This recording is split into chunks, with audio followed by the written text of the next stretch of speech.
হরিকথার কেন প্রয়োজন? শ্রী ভগবানের অমীয় গুণরাশি লীলারাশি শ্রবণ কীর্তনের জীবনে কেন প্রয়োজন? কি প্রয়োজন? প্রয়োজন এই জন্য, এই পাপপূর্ণময় সংসারে প্রারব্ধ সুখ দুঃখ যখন সম্মুখে প্রকট হয়, সেই পাপের ফলে দুঃখ জরাব্যাধি, পুণ্যের ফলে জাগতিক ভৌতিক সুখ, এই সুখ দুঃখে যাতে আমরা পথহারা না হই, সুখ দুঃখের যথার্থ সদ্ব্যবহার করে যাতে ভক্তির পথে প্রেম ভক্তির পথে এগিয়ে যেতে পারি, এই জন্য ভাগবত শ্রবণের প্রয়োজনীয়তা। সুখ দুঃখ দ্বন্দ্বময় পাপপূর্ণময় এই দেহ সংসারে প্রতিকূল অনুকূল পরিস্থিতি এলে যাতে সুখ ও দুঃখের সদ্ব্যবহার করে ভগবত দুর্লভ ভক্তির পথে এগিয়ে যেতে পারি, সেই যে প্রেরণা, সেই যে চেতনা, এটাই হরিকথা থেকে পাওয়া যায়, এটাই হরিকথা থেকে প্রাপ্ত হতে হয়। আর কি হয়? শ্রী ভগবানের কথা শ্রবণ করলে আমাদের জীবনের যে শ্রেয় লক্ষ্য কল্যাণ, সেটি প্রাপ্ত হওয়া যায়।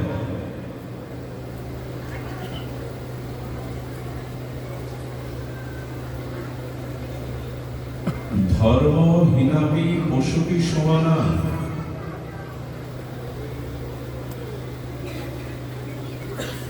ধর্ম এক বিশেষ, ইন্দ্রিয় চরিতার্থ করবার জন্য পশুতে আর মানুষের পার্থক্য নাই, কিন্তু তার মধ্যে একমাত্র স্বতন্ত্র বিশেষ বা বিশেষত্ব হলো যার মধ্যে ধর্ম আছে।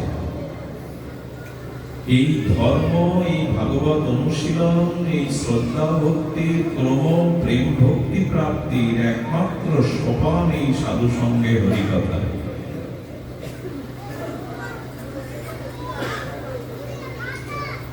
রাবণ ব্রহ্মার কাছে বর চাইছে যে আমাকে যেন কেউ বধ না করতে পারে, আমি কারো কাছে যেন পরাজিত না হই, শুধু দুইজন বাদে।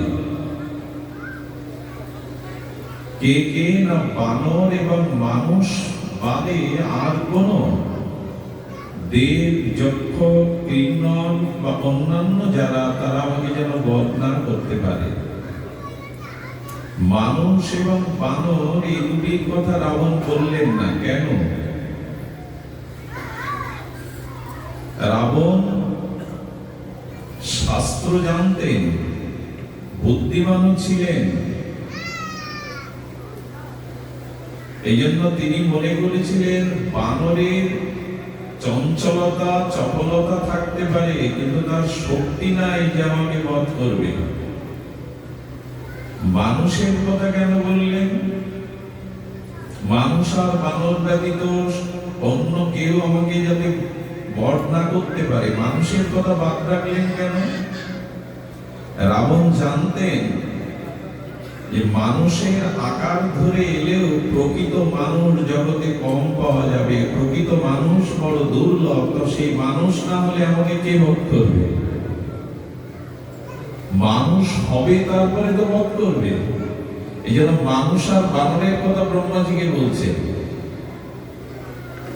এই জন্য রঘুপতি রামচন্দ্র তার মানবীয় লীলায়, মর্যাদা লীলায় তিনি মানুষের মতো আচরণ করে রাবণকে বধ করেছেন।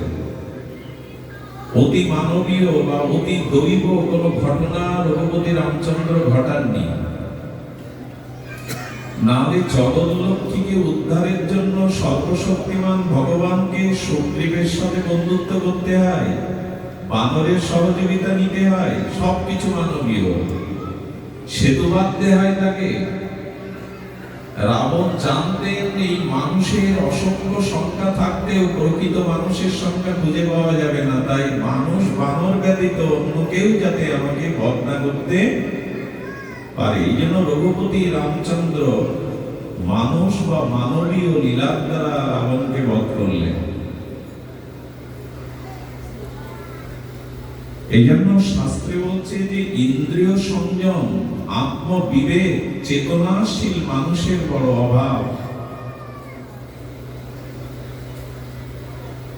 আহার নিদ্রা ভয় মৈথুন সামান্য মেধা পশুভি, পশুর মধ্যে এটা আছে, মানুষের মধ্যেও আছে।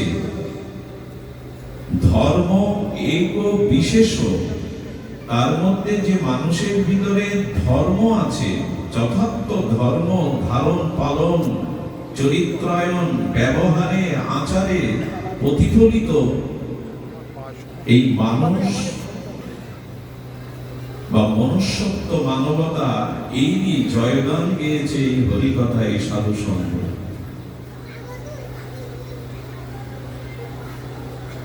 এই জন্য হরিকথার বিশেষ প্রয়োজন। ভাগবত সঙ্গে ভগবানের নাম রূপ এই লীলা কথা শ্রবণই হলো সব কিছুর মূল। আর ভগবান শ্রীমদ্ ভগবত গীতাতে বলেছেন যেত ধর্ম অমৃত মৃদম, ধর্মকে অমৃতের সাথে তুলনা করেছেন। যেত ধর্ম মৃদম মৃদম বলছেন স্বর্গের যে অমৃত তা ভোগ বাসনা বাড়িয়ে দেয়, দেবতাদের দিকে তাকালে সেটা অনুমান করা যায়। স্বর্গের অমৃত পান করলে ভোগ বাসনা বেড়ে যায়, তাতে আত্মকল্যাণ ভগবত ভক্তির সম্ভাবনা নাই। যেন ভগবান বললেন যেহেতু ধর্ম অমৃতম মৃদম, এই ধর্মরূপ অমৃত এটা স্বর্গের অমৃতের থেকে শ্রেয়। আরেকটি অমৃত উঠেছিল সমুদ্র মন্থনে দেবতা এবং দৈত্য কর্তৃক। সেই যে সমুদ্র মন্থনে যে অমৃত উঠেছিল, সেই অমৃত পাওয়ার জন্য ছল চাতুরী, যুদ্ধ, লোকক্ষয়, রক্তক্ষয়, কত কি হলো, শান্তি হলো না। তো বলছেন স্বর্গের অমৃত এবং সমুদ্র মন্থনের অমৃত দ্বারা লোকক্ষয়, রক্তক্ষয়, অশান্তির জন্ম দিয়েছিল।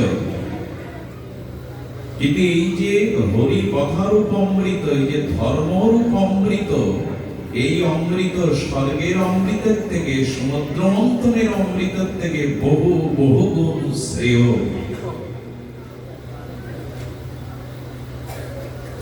এই অমৃত কর পান,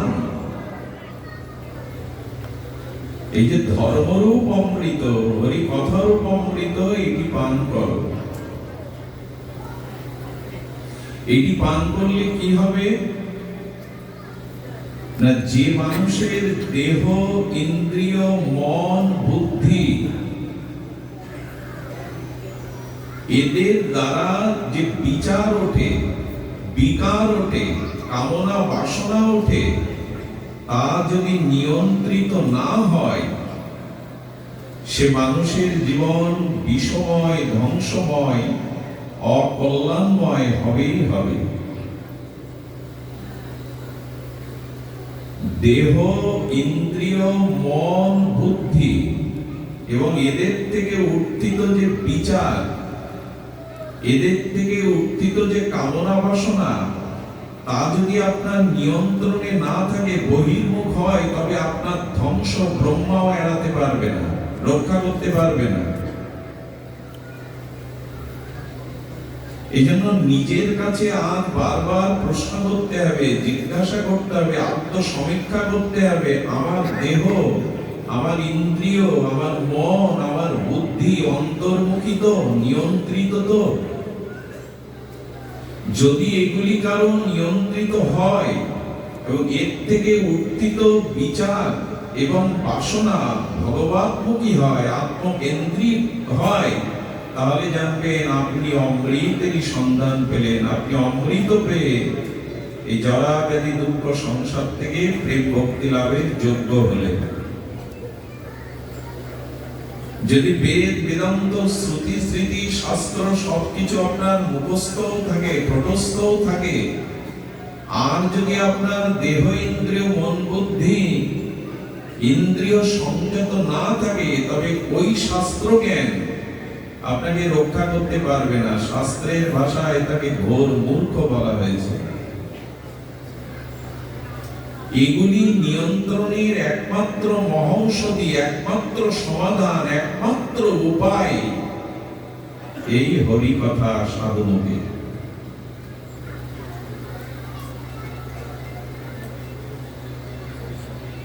এই জন্য যদি নিয়ন্ত্রণ না হয় আমাদের দশা কি হয়? বললেন কোন রথপরে সারথি যদি ঘুমিয়ে পড়ে,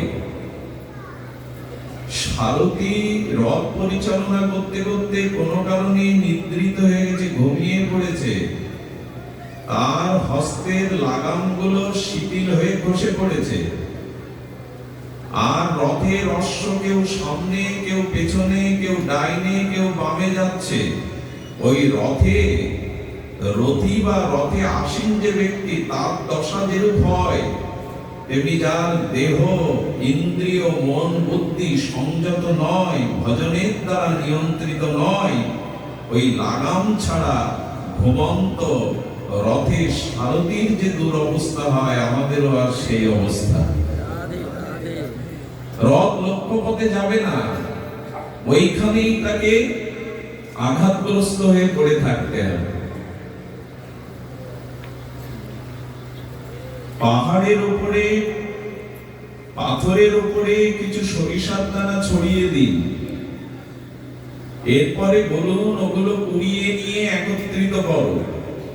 সম্ভব হবে কি? ছোট ছোট আর কুচি কুচি পাথরের মধ্যে, পাথরের আশেপাশে যে সরিষার বিন্দু দানাগুলো ছড়িয়ে গেল, ওগুলো কুড়ানো সম্ভব না, সহজ নয়। তেমনি দেহ মন ইন্দ্রিয় অনন্ত কামনা বাসনার দিকে ছড়িয়ে গেছে, ওগুলি না কুড়ালে বা কুড়ানোটা সহজ নয়। একমাত্র সহজ হতে পারে এই সাধু সঙ্গে হরি কথার দ্বারা।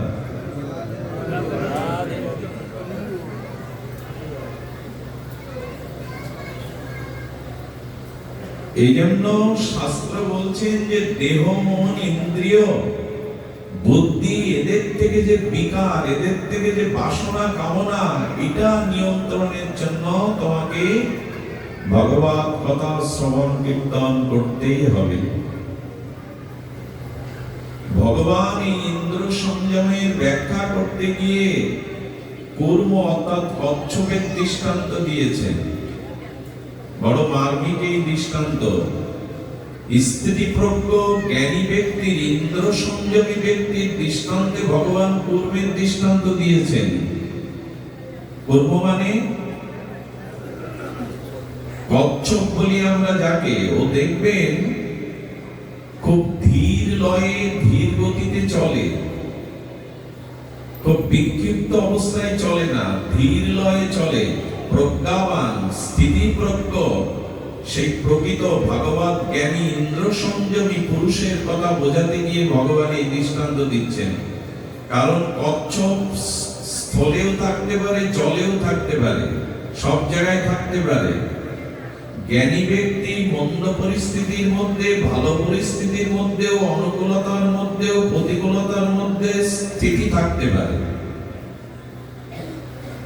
আর জ্ঞানী বা স্থিতিপ্রজ্ঞ ব্যক্তি যখন চলে, দৃষ্টান্ত কচ্ছপের দিচ্ছে, তারা কি করে? ধীর গতিতে চলে। তারা অসন্ত হয় না, অসংযমী হয় না। তাদের কার্য প্রণালী, তাদের সমস্ত চলা বলা বাহ্যিক ব্যবহার খুব শান্ত ধীর হয়, সুচিন্তিত ভাবে চলে।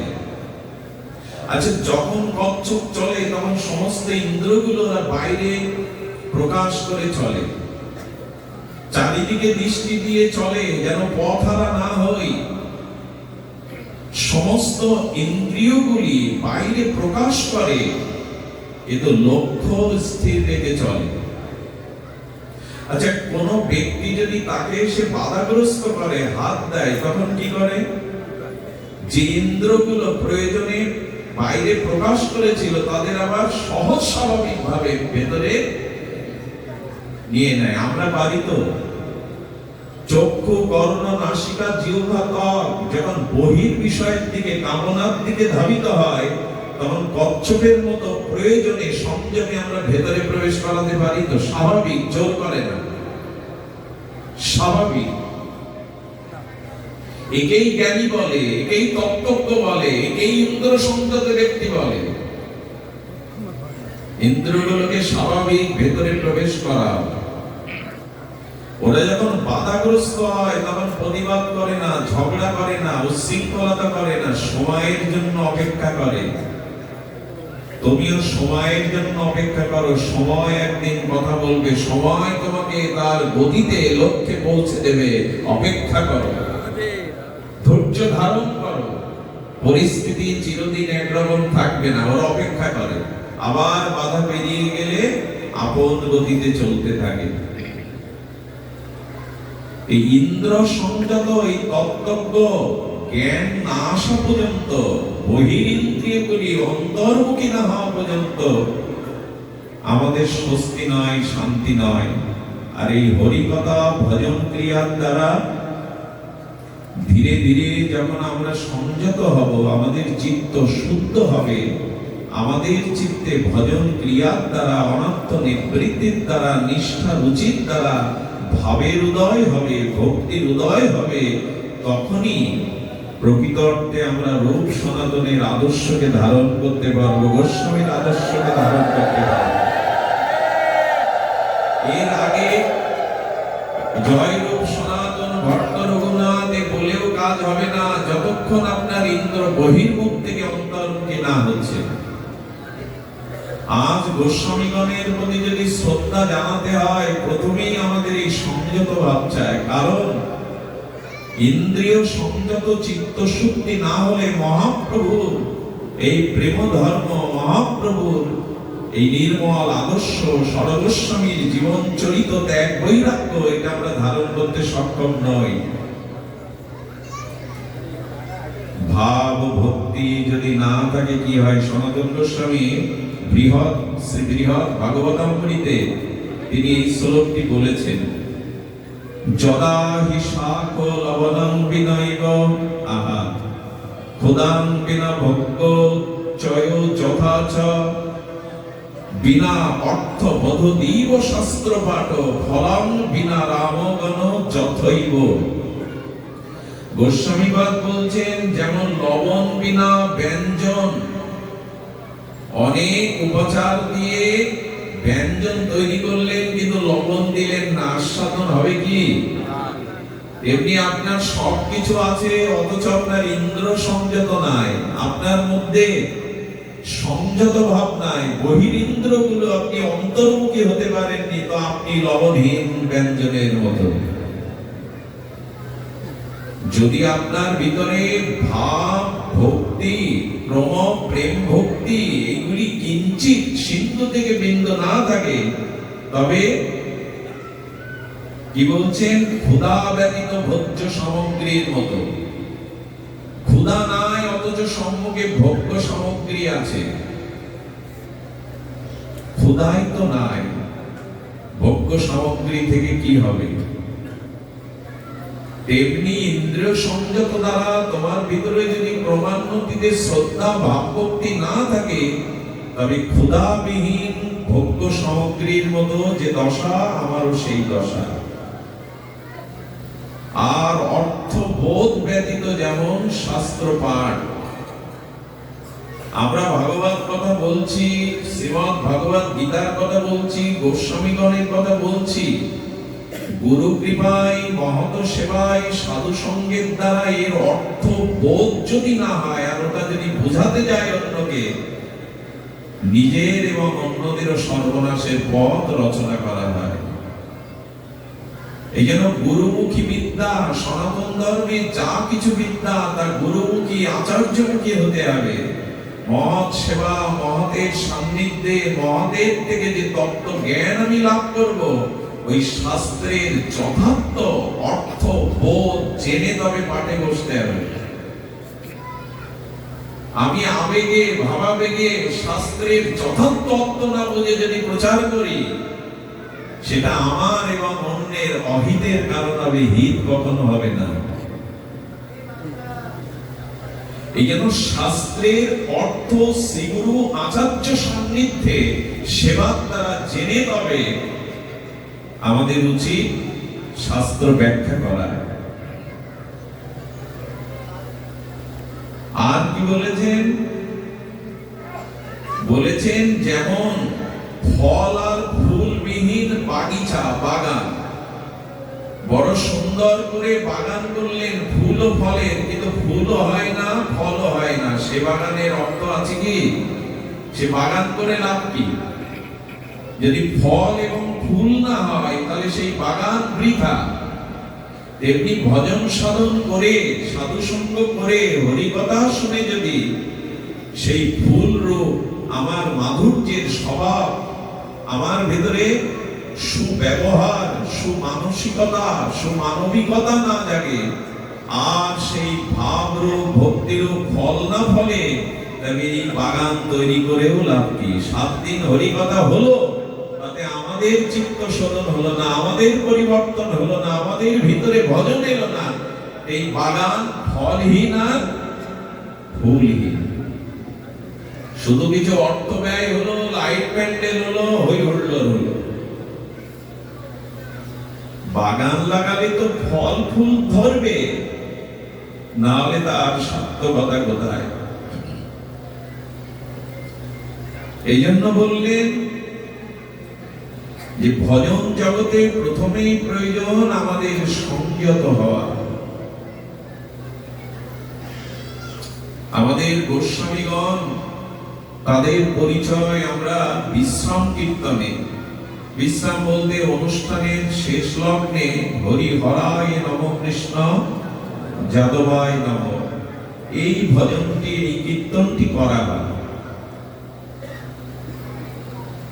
আমার মনে হয় একে পূর্ণ নাম না বলাই ভালো, নাম তো সর্বদা পূর্ণ, একে বলা হয় বিশ্রাম কীর্তন, তাই তো? হরি হরায় নম কৃষ্ণ, এখানেই পদ আছে, জয় রূপ সনাতন ভট্ট রঘুনাথ, শ্রীজীব গোপাল ভট্ট দাস রঘুনাথ, এই 6 গোসাইয়ের করি চরণ বন্ধন, যা হইতে বিঘ্ন নাশ। আচ্ছা, আমাদের জীবনে যে বিঘ্ন, এই বিঘ্ন নাশ হবে কখন? এই 6 গোসাইয়ের চরণ বন্দনা করলে। এই 6 গোসাই যাবে ব্রজে কইল বাস, রাধা কৃষ্ণ নিত্য লীলা করিলা প্রকাশ। কেন ভাগবত রাধা কৃষ্ণ লীলা প্রকাশ করেনি? ষড়গোস্বামীর প্রয়োজন কেন? সুখদেব ভগবান পরমহংস কুল দিল ভাগবতেই তো বৃন্দাবন লীলা বর্ণনা করেছেন, বলে না, সেখানে অনেক স্বল্প সীমিত। আসলে রূপ সনাতন শ্রীমান মহাপ্রভুর করুণায়, শক্তিতে যদি তারা এই নিত্য লীলা জগতে প্রকাশ না করতেন, আমরা সিন্ধু থেকে মাত্র বিন্দু পেতাম। রাধা মাধবের অপ্রাকৃত মাধুর্য লীলা জগতে প্রকাশ হতো না, এরা যদি না। এই 6 গোসাই যাবে ব্রজে কইলা বাস, রাধা কৃষ্ণ নিত্য লীলা করিলা প্রকাশ। রাধা মাধবের নিত্য লীলা সুখদেব গোস্বামী প্রকাশ করেছেন, কিন্তু রূপ সনাতন তাদের গৌড়ীয় গ্রন্থ সম্ভারে যদি তাদের নিত্য লীলার নিত্য স্ফুরিত যদি এই লীলা লিপিবদ্ধ করে জগৎকে না জানাতেন, আজ আমরা যে লীলা নিয়ে মহাপ্রভুর মনাভীষ্ট মাধুর্যময় ব্রজনিকেতনের লীলা, এটা কোথায় পেতাম? আমাদের সামনে অন্ধকার ছাড়া কিছু থাকতো না। এই 6 গোসাই যার মহিতার, এটা কীর্তনে বলি কিনা আমরা? কিন্তু নিজের দিকে আঙুল তুলুন, তর্জনী মুছিয়ে নিজেকে জিজ্ঞাসা করুন, ষড়গোস্বামীর দাস না আমি অর্থের দাস, আমি সামর্থ্যের দাস, আমি সুনামের দাস, আমি যশের দাস, আমি ইন্দ্রিয়ের দাস? আজও কি রূপ সনাতনের দাস হতে পারলাম আমরা? আপনারা পেরেছেন, আমরা বলাটাও ভুল, আমি তো পারিনি। এই দাস হতে হবে, এই ছয় গোসাই যার মই তার। এখানে বলছি, কীর্তন করছি, কিন্তু দাসত্ব, দাসত্ব লিখে দিয়েছি তার চরণে। দাস তো আমি বিষয়ের দাস, অভিমানের দাস, বাসনার দাস।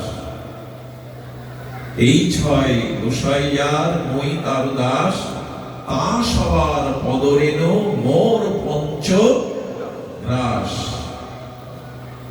পঞ্চগ্রাস বললেন কেন? পঞ্চগ্রাস বলছেন কেন? বলে দেখো, চোখ দিয়ে, কান দিয়ে, আর তোমার যে ইন্দ্রিয় আছে, জিহ্বা দিয়ে, কর্ণ দিয়ে, চক্ষু দিয়ে, এই গোস্বামী গণের যে অনুরাগ, যে ভজন নিষ্ঠা, যে ত্যাগ বৈরাগ্য, এগুলো গ্রাসে গ্রাসে তোমার অন্তরে পান করো। এদের যে ত্যাগ বৈরাগ্য, তিতিক্ষা, সংযম, নিষ্ঠা, এগুলি পঞ্চগ্রাসের মতো ভেতরে নাও। এই ছয় গোসাই মোরে করো কি জানো? আমি তো, আমার মুখস্থ থাকে না। মোরে করো দয়া। দয়া কখন করবেন? রূপ সনাতন। রূপ সনাতনের করুণা, কৃপা, এটি তারা মহাপ্রভুর নিজজন। যে স্থানে আমরা আজ এখানে সৌভাগ্যক্রমে, অতি সৌভাগ্যক্রমে এই স্থানের দর্শন, স্পর্শন, হরিকথা শ্রবণের সেটি মহাভাগ্যের পরিচয়। কারণ কি জানেন? সেই রূপ সনাতনের স্মৃতি বিজড়িত ভজনস্থলী এই জায়গায় আজ স্থূল প্রকট দেহে রূপ সনাতন নাই, কিন্তু এইখানে তাদের ভজন অনুভূতি, চিৎকনা আর তাদের রেখে যাওয়া চরণ ধুলিগুলো তারা নিয়ে যেতে পারেনি। আজ এখানে তাদের চরণ ধুলি এবং ভজনের চিৎকন এই পরিমণ্ডলে রয়ে গেছে। তাই যারা মরমী জন, যারা অনুরাগী জন, এখানের বাতাসটাকে বহুমানন করে হৃদয়ে নিবেন। এখানের কোন একটি স্থানের ধূলিকণাগুলি তাদের চরণ রেণু মনে করে শ্রীঅঙ্গে মাখবেন। এইখানে আসার সার্থকতা তখনই হবে, কারণ ধূলি কিন্তু তারা নিয়ে যেতে পারেননি। যেমন ব্রজ রেণু, বৃন্দাবনের রেণু, গোবিন্দ মৃত্তিকা ভক্তন লীলায় মা তাকে বলছে, মাটি খেয়েছিস? বলরাম সাক্ষী, বলরাম মিথ্যা বলতে পারেন, মাটি খেয়েছিস? গোবিন্দ বারবার বলছেন মাটি খায়নি, ঠোঁটে লেগে আছে, মুখের মধ্যে মাটি, কিন্তু মিথ্যা বলছেন ভগবান, মাটি খায়নি মা যশোদাকে।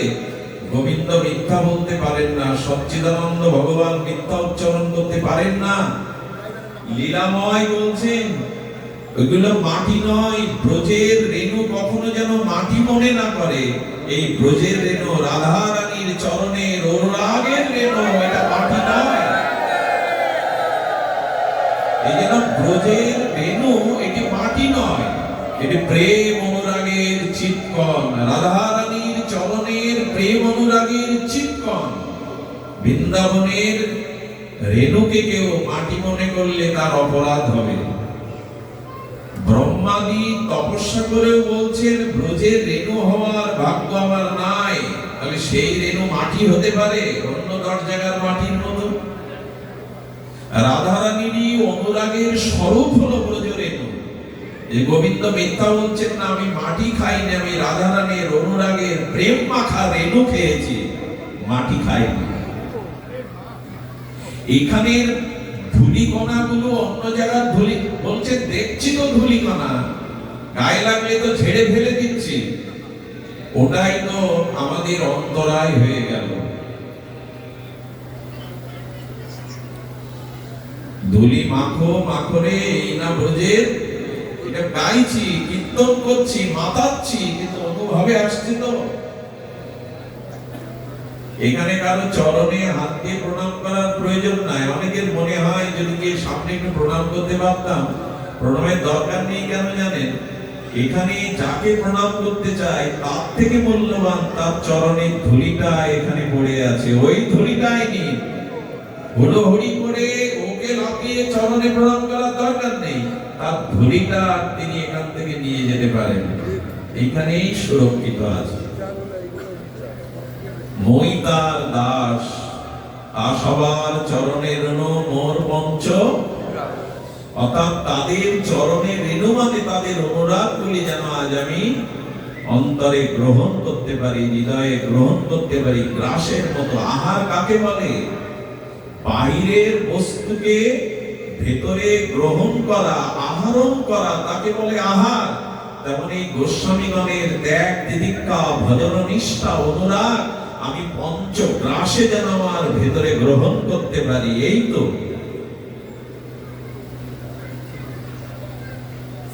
কি বিস্ময়কর কথা! এই সবুজ পল্লীতে, শ্যামল পল্লীতে, এই বঙ্গজননীর কোলে তারা এই নিভৃতে এখানে এসেছিলেন, ভজন করেছিলেন, চরণ রেণু রেখেছিলেন। স্থানের মহিমা বড় ব্যাপ্তি, কিন্তু অনুভূতি কই আমাদের? এখানে এসেও সেই অনুভূতি কই আমাদের? অনুভূতি কি সহজে আসে? বৈষ্ণবের চরণ রেণু ভূষণ করিয়া তনু যাহাতে অনুভব হয়। ঠাকুর মশাই এই কথাগুলি মন্ত্রের মতো বলেন। সাধুগুরু বৈষ্ণবের শুদ্ধ ভক্তের চরণ তলিতে যেদিন অঙ্গ ভূষণ করতে পারবো, সেই দিনই এই অনুভূতির জন্ম হবে, তার আগে হবে না। ওই বৈষ্ণবের চরণ ধুলির মধ্যে অনুভব লুকানো আছে। এই জন্য এই স্থান থেকে রূপ সনাতন, আপনারা জানেন, মুর্শিদাবাদে তারা যখন চলে যায়, পরবর্তীতে রাজা হোসেন শাহের অত্তসদী প্রধানমন্ত্রী রূপে এই বৃহস্পতি সম জ্ঞানী আমাদের আচার্যগণ সেই দবির খার সাগর মল্লিক রূপে যখন তারা এই রাজপদে আসীন, রাজমন্ত্রী সনাতন রূপ, সে সময় রামকেলিতে তাদের পরিচয় পাওয়া যায় গৌর অনুরাগে। তখন মহাপ্রভু নিতাই চাঁদের হরিনাম প্রেম ধর্ম ব্রজ প্রেম সমগ্র নদিয়া মণ্ডলকে ছাপিয়ে আর গৌর মণ্ডলে প্লাবিত অখণ্ড অখণ্ড ভারতবর্ষের এই বঙ্গজননীর প্রতিটি আকাশে বাতাসে তখন গৌর প্রেম, নিতাইয়ের প্রেমের করুণা কণা ছড়িয়ে পড়েছে। রূপ সনাতন তখন দবির খাস, সাগর মল্লিক, রাজমন্ত্রী, রাজকর্মচারী, কিন্তু কোথায় যেন তাদের প্রাণের আবেশ। মহাপ্রভুর কাছে চিঠি লিখেছেন, এই বিষয় আবর্তে পড়ে আছি, অতি দুর্গন্ধময় নরকে পড়ে আছি, বিষয় কর্মে আবেশ, প্রভু মুক্তির পথ বলে দাও, তোমার চরণ সান্নিধ্যের কল্যাণের শ্রেয়ের পথ বলে দাও। মহাপ্রভু পদ্মের উত্তরে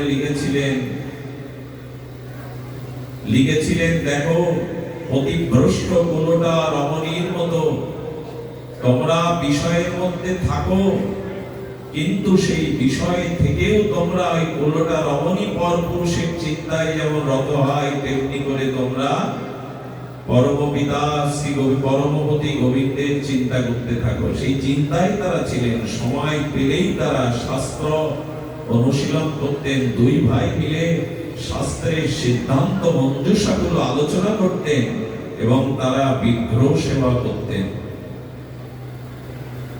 মহাপ্রভু তারা নিজজন, নিজ পরিকর, তারা ব্রজলীলার, তারাই তো এসেছে, ব্রজলীলার যারাই তারাই তো এসেছে।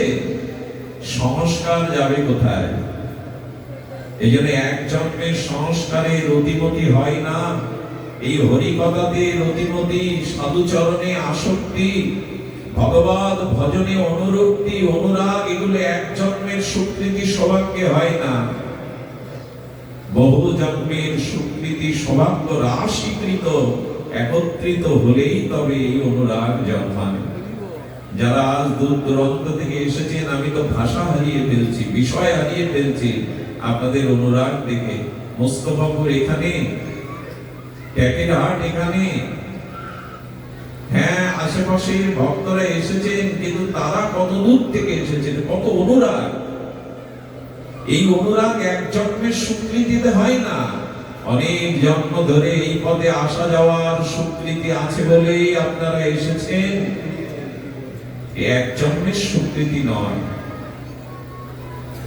এই জন্য তারা রামকে নিতে মহাপ্রভুর দর্শনে গভীর রাতে গেলেন, দিনের বেলায় এবং দেখাবো কি করে প্রভুর সামনে। কত ধন্য যে বিষয় আসক্ত, এই মুখ প্রভুর সামনে নিয়ে যাব কি করে, রাতের অন্ধকারে গেছে। দন্তে ত্রিন, আহা এই দেখো গৌরীয় বৈষ্ণবগণ, সর্বস্বামীর যারা পরবর্তী জীবন আদর্শ চরিত্রকে নিয়ে মহাপ্রভুর চরণে প্রেম ধর্ম প্রাপ্তির জন্য যুগল ভজন ব্রজ ভজন করতে চাও, এই দেখো পথ। রূপ সনাতনের মতো মহাপ্রভুর নিজ পরিকর, তারাও মুখে এক গাছি তৃণ ধরেছেন। তৃণ ধরে কারা? সেই রাতের অন্ধকারে সামনে যাওয়ার মতো নেই, অবরকে দন্তে তৃণ ধরে বহু দূরে দাঁড়িয়েছে। কত যেন অপরাধী, কত অপরাধ গৌর চরণে। মহাপ্রভু বলছেন, তোমরা দূরে দাঁড়িয়ে কেন, দন্তে তৃণ কেন? রূপ সনাতনের সেই স্বাভাবিক ধর্ম। একটা জিনিস বলি, গুরু মহারাজ তার এক প্রবচনে অমিয় প্রজনে শুনেছিলাম, কি অদ্ভুত এই বিজ্ঞান মনস্ক তত্ত্বময় এবং রসাস্বাদনময় আস্বাদন। গুরু মহারাজ বললেন, আমাদের যত ইন্দ্রিয় আছে, এই যে চক্ষু কর্ণ নাসিকা, এই ইন্দ্রগুলি প্রতিকূল অবস্থা থেকে সুরক্ষার জন্য তার একটা প্রতিকূল সক্ষমতা শক্তি ও ইন্দ্রিয়ের মধ্যে দেওয়া আছে। কথাটি বোঝাতে পারছি না। গুরু মহারাজ বলছেন সহজ সরল করে, যে আমাদের চোখের মধ্যে যাতে বালুকণা, কোনো কিছু অন্য বস্তু কণায় এসে যাতে পড়ে চোখটাকে ক্ষতিগ্রস্ত যন্ত্রণাকাতর না করে, এই জন্য চোখ তার প্রতিরোধ ক্ষমতা পলকটা দিয়ে দিয়েছে। দেখবেন চোখে কিছু পড়ার আগে, আমার বুদ্ধিরও আগে বুদ্ধিপূর্বক পলক ফেলতে দেয় না, চোখের পলকটা পড়ে যায়। তার মানে চোখ তার প্রতিকূল অবস্থা থেকে সুরক্ষার জন্য চোখ নিজস্ব একটা তাকে ক্ষমতা দিয়েছেন, যে চোখে পলকটা যেন পড়ে, ধূলিকণা বা অন্য কোনো ঘাসের কণা জীবাণু যাতে না পড়ে। বুদ্ধিপূর্বক কি পলক ফেলে মানুষ? এবার পলক পড়ে যায়, তারপরেও যদি ধূলিকণা চোখের মধ্যে প্রবেশ করে, তবে ওই প্রতিকূল কণা থেকে বাঁচবার জন্য, সুরক্ষার জন্য চোখে জল ছেড়ে দেয়। দেখবেন যতক্ষণ ওই ধূলিকণা বাইরে পরিষ্কার না হয়, ততক্ষণ জল ছেড়ে দিতে থাকে। অর্থাৎ চোখ তার সুরক্ষার যে সক্ষমতা, ওই প্রতিকূল অবস্থা থেকে সুরক্ষার, তার মধ্যেই সেই সুরক্ষা ব্যবস্থা ঈশ্বর দিয়েছেন।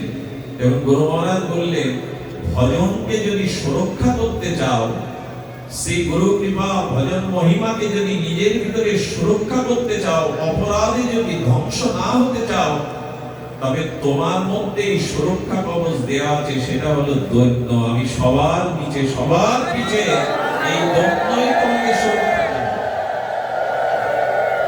দৈন্য না থাকলে ভজন অপরাধ আসবে, দৈন্য না থাকলে ভজন অপরাধ আসবে, আমাকে শেষ করে দেওয়ার জন্য আসবে। এই জন্য রূপ সনাতন আচার্য শ্রীপাদ তারা দেখাচ্ছেন ভগবানের কাছে, ভক্তের কাছে, বৈষ্ণবের কাছে কিভাবে যেতে হয়। প্রভু ওই পাবন অস্পৃশ্য পরিচয় দেওয়ার মতো আমাদের কিছু নেই, আমরা একেবারে পতিত হয়ে গেছি। রূপ সনাতনের এই দ্বন্দ্বের তৃণ আর এখন দৈন্যবোধ, এই নিবেদন দেখে মহাপ্রভুর চোখে জল। প্রভু বললেন, সনাতন দৈন্য সংবরণ করো, তোমাদের দৈন্যে আমার বুক ফেটে যাচ্ছে। গুরু মহারাজ বললেন, প্রকৃত নিষ্কপট দৈন্য যদি কারোর মধ্যে আসে, লোক দেখানো নয়, নিষ্কপট দৈন্য যদি সতোৎসাহিত ভাবে ভেতর থেকে আসে, তবে ভক্তের এই ভজনশীলের দৈন্যের দ্বারা ভগবানের বুক ফেটে যায়। ভগবানের বুক ফাটে কখন? ভক্তের দৈন্য দেখলে। এই দৈন্যের আজ আমাদের বড় অভাব। আমি কম বুঝি, আমি কম জানি, আমি তোমার থেকে পিছনে। এই সুধীবৃন্দ গোস্বামীগণ দ্বন্দ্বে তৃণ ধরে জগৎকে দেখাচ্ছেন তাদের দৈন্য মূর্তি। মহাপ্রভু আদেশ দিলেন, ভক্তদের চরণ ধুলি নাও। কেন বৈষ্ণবের চরণ ধুলি নিতে হবে? এই দেখুন, মহাপ্রভুর আগে মহাপ্রভুর প্রিয় পরিকর শ্রীমান নিত্যানন্দ সহ মহাপ্রভুর প্রিয় নিজজন পরিকরজন অভিন্ন চৈতন্য তনু শ্রীমান নিত্যানন্দ সহ ভক্তদের চরণ ধুলিতে গড়াগড়ি দিতে লাগলেন। এই দবিরখা সাগর মল্লিক মহাপ্রভুর চরণে গিয়ে যখন সাষ্টাঙ্গে পড়লেন, পরম স্নেহ আদরে তুলে বললেন, শান্ত হও, দৈন্য সংবরণ করো সনাতন, তোমরা আমার চিহ্নিত নিজজন।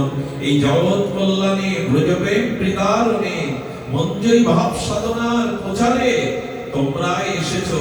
তোমাদের নাম শ্রী সনাতন এবং শ্রী রূপ, তোমরা দবিরখা সাগর মল্লিক নও। এই দৈন্যের দ্বারাই তারা গৌর চরণে নিজেদের আত্মপ্রকাশ করলেন। তাই ভগবান চরণে, গৌর চরণে যাওয়ার একটাই রাস্তা, দীনতা, দৈন্যতা। দৈন্যের মহিমা বলতে গিয়ে প্রকাশানন্দ সরস্বতীর সভায় ব্রাহ্মণ দ্বারা মহাপ্রভু যেদিন গিয়েছিলেন, সেদিন আপনারা জানেন এই প্রকাশানন্দ সরস্বতী, পরবর্তীতে যিনি শ্রী প্রবোধানন্দ পাদ হয়েছিলেন মহাপ্রভুর বিশেষ করুণায়, কৃপায়।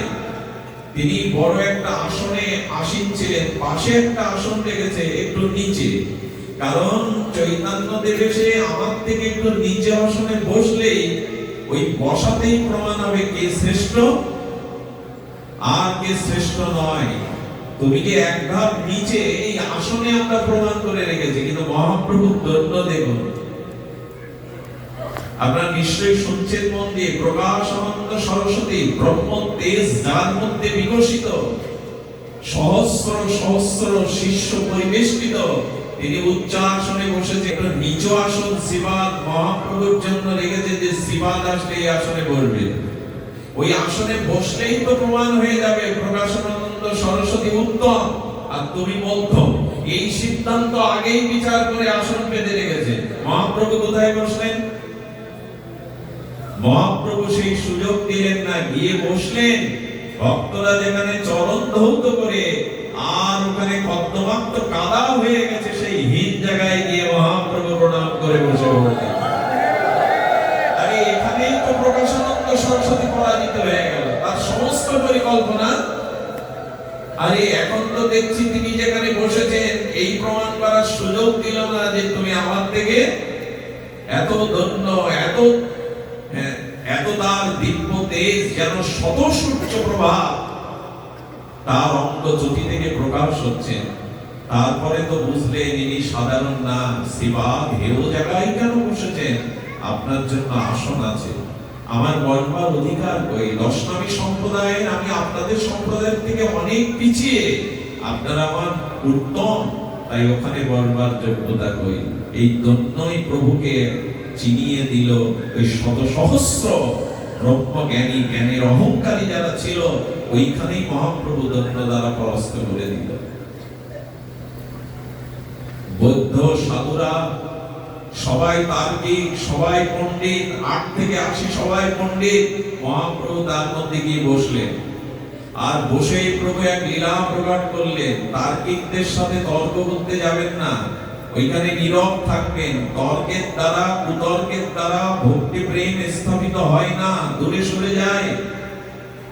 তর্কই যদি করতে হয় আচার্যদের সান্নিধ্যে, তত্ত্বজ্ঞের সান্নিধ্যে, প্রশ্ন এবং উত্তর জানার আগ্রহ নিয়ে করা ভালো, কিন্তু কুতর্ক ভক্তির পথে অন্তরায়।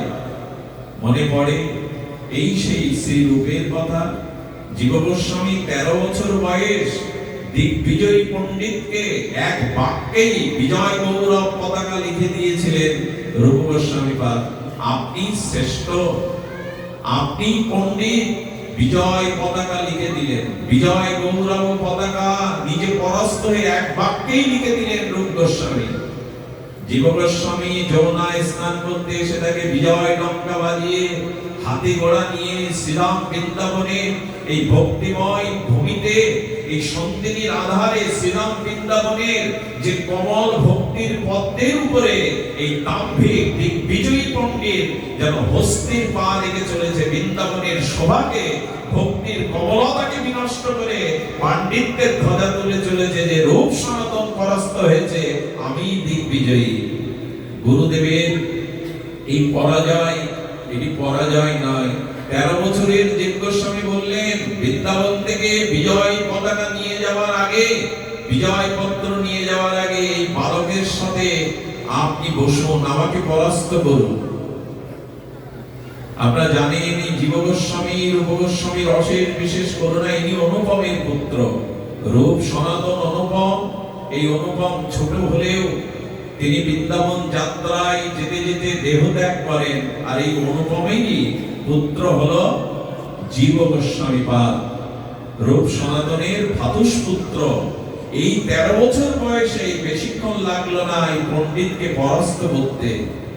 উনি একটা কথা বলেছিলেন, আমার স্মরণে আছে, দেখুন আমার স্ত্রী মারা গেছে, এই আপনি যে যমুনায় স্নান করলেন, আহ্নিক করলেন না, আপনি সন্ধ্যা বন্দনা আহ্নিক করলেন না, আপনার সাথে কি তর্ক করব, শাস্ত্র কি জানেন আপনি?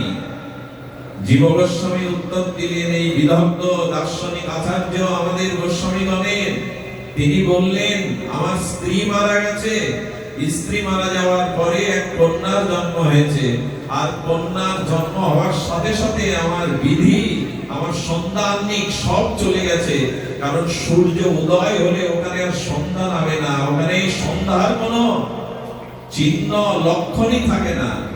বলে স্ত্রী মারা গেছে, তারপরে কন্যার জন্ম হয়েছে, কন্যার জন্মের পরে আপনার বিধি বিধান আহ্নিক নাই, কি ভুলভাল বলছেন আপনি? জীব গোস্বামী পাদ উত্তর দিয়েছিলেন, আমার কামনারূপ স্ত্রী বিয়োগ হয়েছে, তারপরে ভক্তিরূপ কন্যার জন্ম হয়েছে, আর ভক্তির জন্মের পরে আমার এই বিধি বিধান আহ্নিক চলে গেছে। তেমন কিছু কথায় পরস্ত হয়ে বললেন, 13 বছরের কিশোরের যদি এই জাতীয় তত্ত্ব জ্ঞান থাকে, আমি কোথায় তর্ক করতে এসেছি? সেই বিজয় পতাকা আর তিনি ফিরিয়ে দিলেন। শ্রী গুরুদেবের মর্যাদা রক্ষা এটা শিষ্যের কর্তব্য। গুরুদেবের সমহান ত্যাগ বৈরাগ্যের শাস্ত্রীয় আদর্শকে, এই ধ্বজাকে বহন করার দায়িত্ব তো তৎপ্রাপ্ত কৃপাপ্রাপ্ত শিষ্যদের, উনি সেই রক্ষা করে গেলেন। রূপ গোস্বামী অন্তর্যামী, তিনি জানতেন। প্রশ্ন করলেন, জীব গিয়েছিলে যমুনায় স্নান করতে, এত বিলম্ব কেন? উনি অবনত মস্তকে বললেন বিনয় সহকারে, দিগ্বিজয়ীর সাথে বসেছিলাম, আর এই বিজয় গৌরব ফিরিয়ে এনেছি গুরুদেব। ধিক্কার দিলেন, বেরিয়ে যাও, তোমার স্থান কোন রাজসভাতে পণ্ডিতদের মধ্যে ব্রজে নয়, এখানে তর্কের জায়গা নয়, বিতর্কের জায়গা নয়, এখানে অনুরাগের জায়গা, ভজনের জায়গা, ধন্যের জায়গা। যাও, বেরিয়ে যাও, তোমার মুখ যেন আমি না দেখি, বেরিয়ে যাও, তোমার মুখ দেখতে চায় না। এই হলো গোস্বামীগণ। এক বাক্যে তিনি বিজয় গৌরব গাথা লিখে দিলেন। নিজেকে দন্যের দ্বারা রূপ সনাতন পরাজিত হওয়ার লোক বিশ্বে এমন কেউ আছে? তাদের সামনে টিকবে? সূর্যের সামনে প্রদীপ দাঁড়াবে কি করে? এরা সূর্য সম মহাপ্রভুর অনভিষ্ট পূরণকারী, এদের সামনে কে দাঁড়াবে? সূর্যের সামনে মাটির প্রদীপ কতটুকু শোভামান। কিন্তু দৈন্য দেখুন, ভজন করতেই এসেছে, দৈন্য ত্যাগ বৈরাগ্য নিষ্ঠা, ধাম নিষ্ঠা, নাম নিষ্ঠা, বৈরাগ্য নিষ্ঠা, লীলা স্মরণ নিষ্ঠা, এরা জগৎকে দেখাতে এসেছিল, তর্কের জন্য নয়।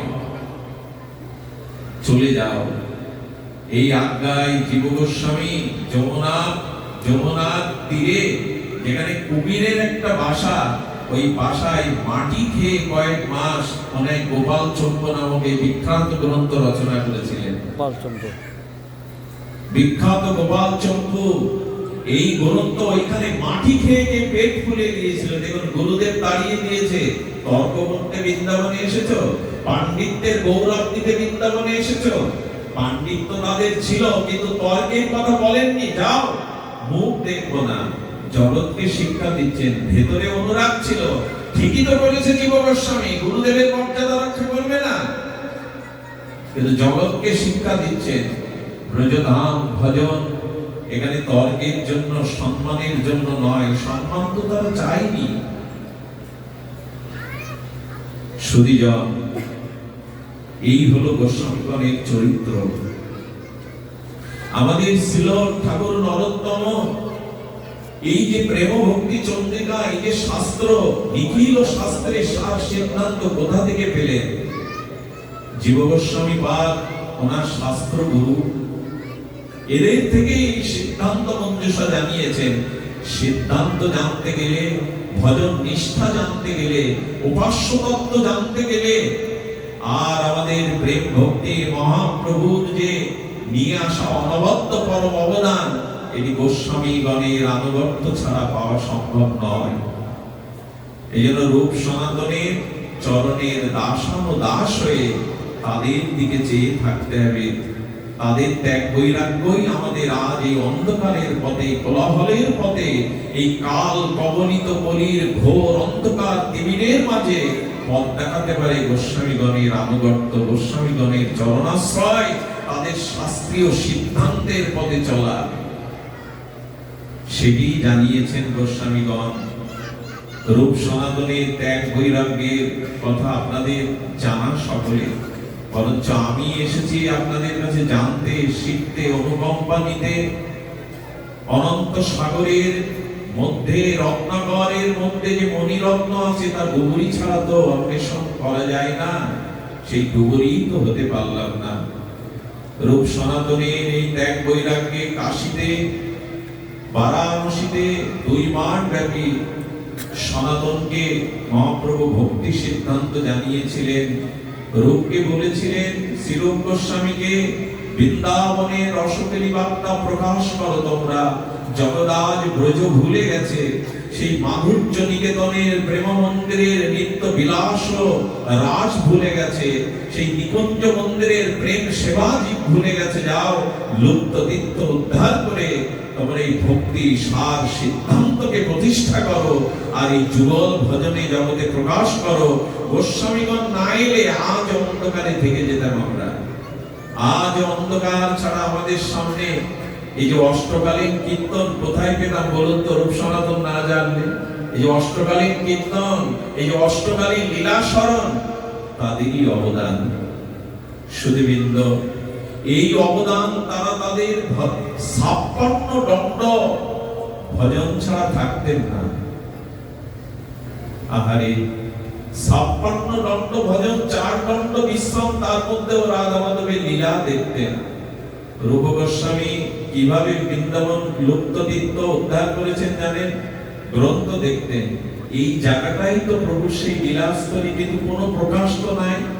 ওই স্থানে দাঁড়িয়ে রোদন করতেন, হা রাধে বলে রোদন করতে করতে ওই স্থানে সেই নিত্যলীলা আপনি প্রকাশ হয়েছেন। এইভাবে প্রতিটি স্থানে গিয়ে তারা ক্রন্দনের দ্বারা, প্রেমের দ্বারা, আত্মিক দ্বারা এই লীলাগুলিকে প্রকাশ করেছে। আজ যে বৃন্দাবনে আমরা লীলাস্থলী গুলো দর্শন করতে পারি, এটা রূপ সনাতন গোস্বামীর করুণা।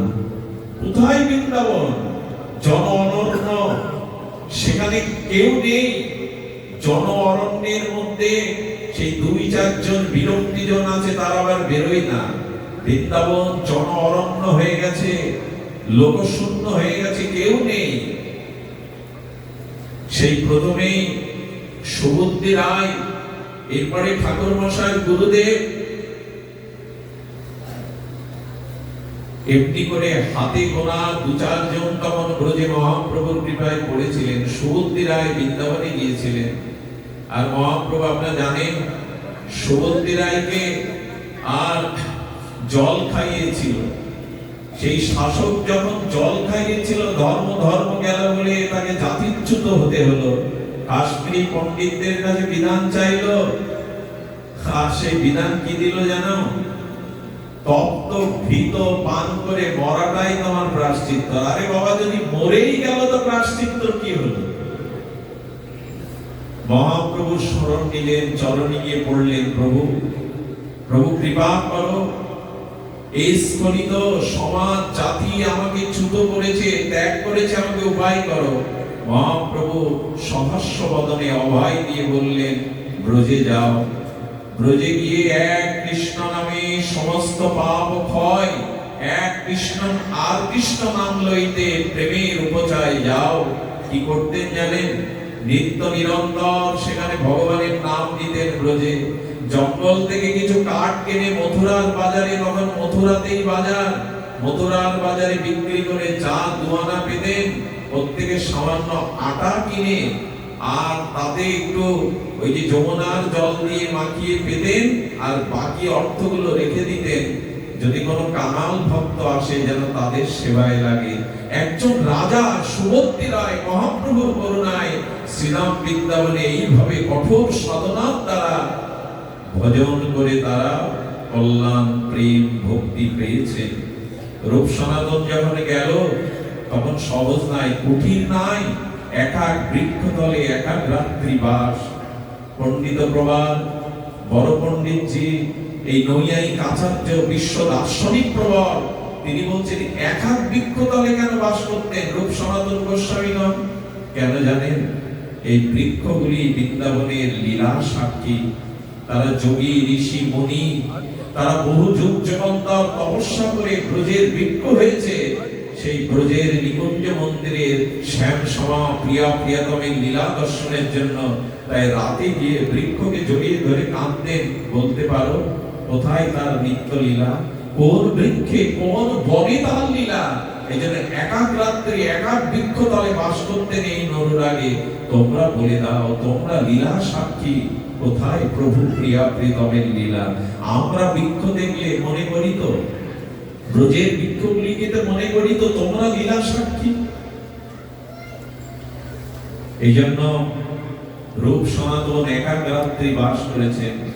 সনাতন গোস্বামী ভজন করতে করতে বিকাল বেলা, আর কোথায় বৃন্দাবন থেকে রাধাকুণ্ড কতটা দূর? 30 কিলোমিটার কি জানি, আমার ঠিক ধারণা নেই। 30 কিলোমিটার এখানে এসে গিরিরাজ পরিক্রমা করে মথুরার ওখানে একটু আটা ভিক্ষা করে যমুনার জলে আটাটা একটু নরম করে আর কুড়িয়ে আনা সেই কাটে ছেঁকে লবণবিহীন এটা পেতেন। পারবো তো? আমরা ওটা পারবো না, ও করলেও বাঁচবো না, কিন্তু তাদের কিঞ্চিত অনুসরণ তো করা দরকার।